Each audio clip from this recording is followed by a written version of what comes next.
Have you ever wondered why every year, on the last night of October, millions of people around the world dress up as ghosts, witches, and monsters? Why do we carve pumpkins, light candles, and say trick or treat like a spell that opens every door? What if I told you Halloween wasn't always about candy and costumes, but about death, spirits, and ancient magic? Welcome to a journey through time, from haunted Celtic fields to the neon-lit streets of modern America, as we uncover the mysterious origins of Halloween and how it became one of the most fascinating celebrations on Earth. Don't forget to like, subscribe, and hit that bell icon, because what you're about to hear might just make you see Halloween differently. Part 1. The Ancient Beginning. Long before anyone called it Halloween, there was a festival known as Samhain, pronounced Samhain. Over 2,000 years ago, the Celts of ancient Ireland, Scotland, and parts of northern France celebrated the end of the harvest season on October 31st. It was a time when the boundary between the living and the dead was said to blur, when spirits could cross over into our world. Can you imagine? The night air cold and silent, torches flickering in the darkness, villagers gathering around great bonfires to keep away wandering ghosts. They believed the dead could visit their homes, that fairies and demons roamed free, and that only fire, ritual, and disguise could protect them. To survive this haunted night, people wore animal skins and masks, hoping the spirits would mistake them for one of their own. That's right. The first Halloween costumes weren't cute or funny. They were meant to trick the dead. So next time you put on a costume, remember, you're not just dressing up. You're carrying on an ancient tradition of survival and superstition. Part 2. The Fire Festival of Samhain. Samhain was also a New Year's Eve for the Celts. They believed that after the harvest, the sun god grew weaker, and darkness began its rule. Fires were lit to honor the gods, and to help guide lost souls back to the other world. But here's where it gets interesting. Priests known as druids would predict the future by reading the patterns of fire and bones. People would bring home a flame from the sacred fire to relight their hearths, a symbol of protection for the coming winter. And if you think jack-o'-lanterns are creepy, the Celts had their own version. They carved turnips with terrifying faces to ward off evil spirits. Yes, before pumpkins, Halloween was glowing with haunted turnips. Can you picture that? A field full of flickering turnips under a moonlit sky. Maybe not as Instagram-worthy, but definitely spookier. Part 3. The Christian Transformation. As centuries passed, the Roman Empire conquered Celtic lands, and with it came new beliefs. The Romans had their own festivals, like Feralia, a day to honor the dead, and Pomona, the goddess of fruits. When Christianity spread across Europe, the Church wanted to replace these pagan rituals with holy ones. So in the 8th century, Pope Gregory III declared November 1st as All Saints' Day, a day to honor saints and martyrs. The night before became All Hallows Eve, and over time, that name evolved into Halloween. Pretty clever, right? Instead of destroying the old traditions, the Church transformed them, keeping the timing, but changing the meaning. But no matter what name they gave it, people still felt that Halloween night was special, mystical, and a little dangerous. Part 4. The Birth of Modern Halloween. Now, fast forward to the 1800s. Immigrants from Ireland and Scotland brought their Halloween customs to North America.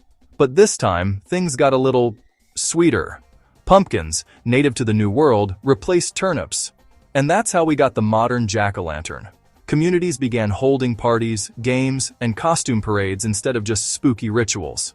By the early 1900s, Halloween became a celebration for both fun and fright, with children dressing up, going door to door, and asking for treats instead of playing tricks. The phrase, trick or treat, first appeared in the 1920s, part joke, part threat. Give candy, or we might prank you. Who would have guessed that ancient Celtic spirits would one day inspire kids in superhero costumes asking for chocolate? Part 5. The Legend of Jack-o'-lantern. But have you ever wondered, why Jack-o'-lantern? Who's Jack?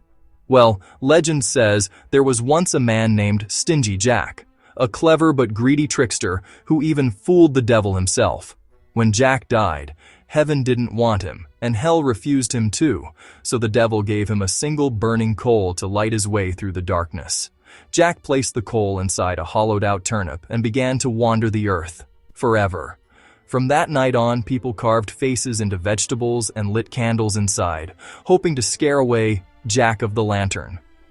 So when you carve your pumpkin this year, remember, you're continuing a ghost story that's been told for centuries. Part 6. Halloween Around the World. Now, Halloween may have started in Celtic lands, but today, it's celebrated in all corners of the world, each with its own twist. United States and Canada. In North America, Halloween is big.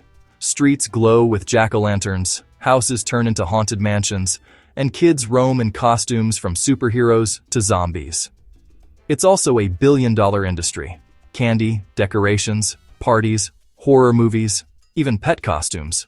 But beneath all that fun, the idea remains the same: facing our fears, laughing at the dark, and connecting with something beyond ordinary life. Mexico. Dia de los Muertos.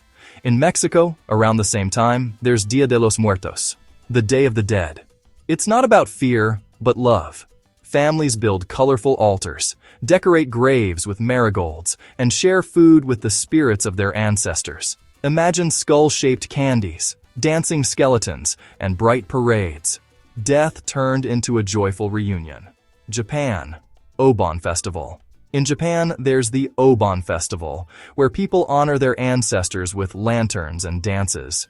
It's a gentle, peaceful version of what Halloween represents, remembering those who came before us. Germany. The Mischief Night. In Germany, some celebrate Rübengeistern, carving faces into beets or turnips, much like old Celtic ways. There's also Mischief Night, where kids pull pranks, reminding us that Halloween's trickster spirit is alive and well. France. France only embraced Halloween recently, mostly through American influence. You'll find costume parties and pumpkin decor, especially in big cities, but not as widespread as in the US. China, the Hungry Ghost Festival. In China, there's Yue Lan, or the Ghost Festival, where people burn incense and paper offerings to honor restless spirits. The idea of spirits visiting the living world sound familiar? From Asia to Europe to the Americas, it seems humans everywhere share one thing: a deep fascination with death, mystery, and the unseen. Part 7. The Psychology of Halloween. But let's pause for a moment. Why do we love being scared? Why do we celebrate ghosts and monsters when every instinct tells us to run from them? Psychologists say that Halloween gives us a safe space to confront fear. We dress up as the very things that frighten us: vampires, zombies, clowns, and laugh. It's a way of saying, you don't control me, I control the fear. Plus, there's something liberating about costumes. You can be anyone for one night.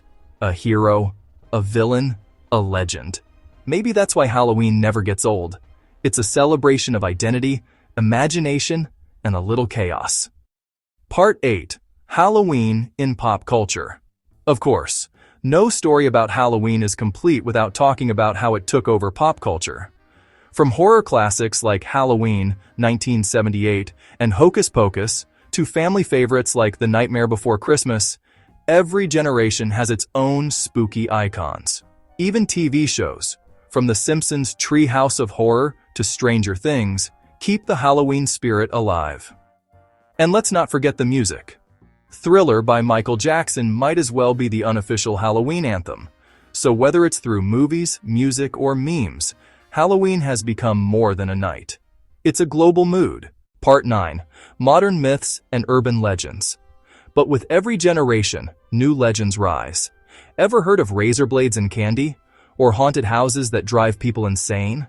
Most of these stories are myths, but they spread because Halloween is a night where we want to believe.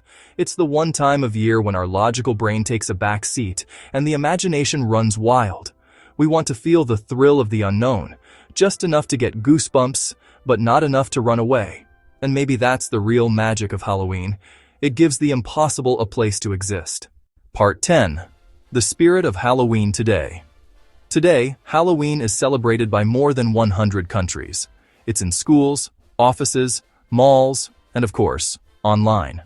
Social media turned it into an art form. Epic costumes, DIY decorations, cinematic makeup tutorials.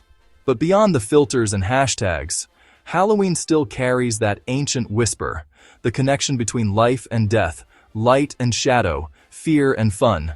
So when you light your pumpkin this year, remember, you're not just decorating. You're calling back thousands of years of stories, rituals, and human wonder. So, what does Halloween mean to you?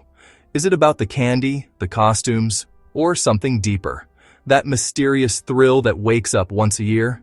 Tell me in the comments below. And while you're there, don't forget to like, subscribe, and ring that bell so you won't miss more stories like this one. Because every tradition hides a secret, and every secret has a story worth telling. Happy Halloween, everyone. Stay curious and stay spooky.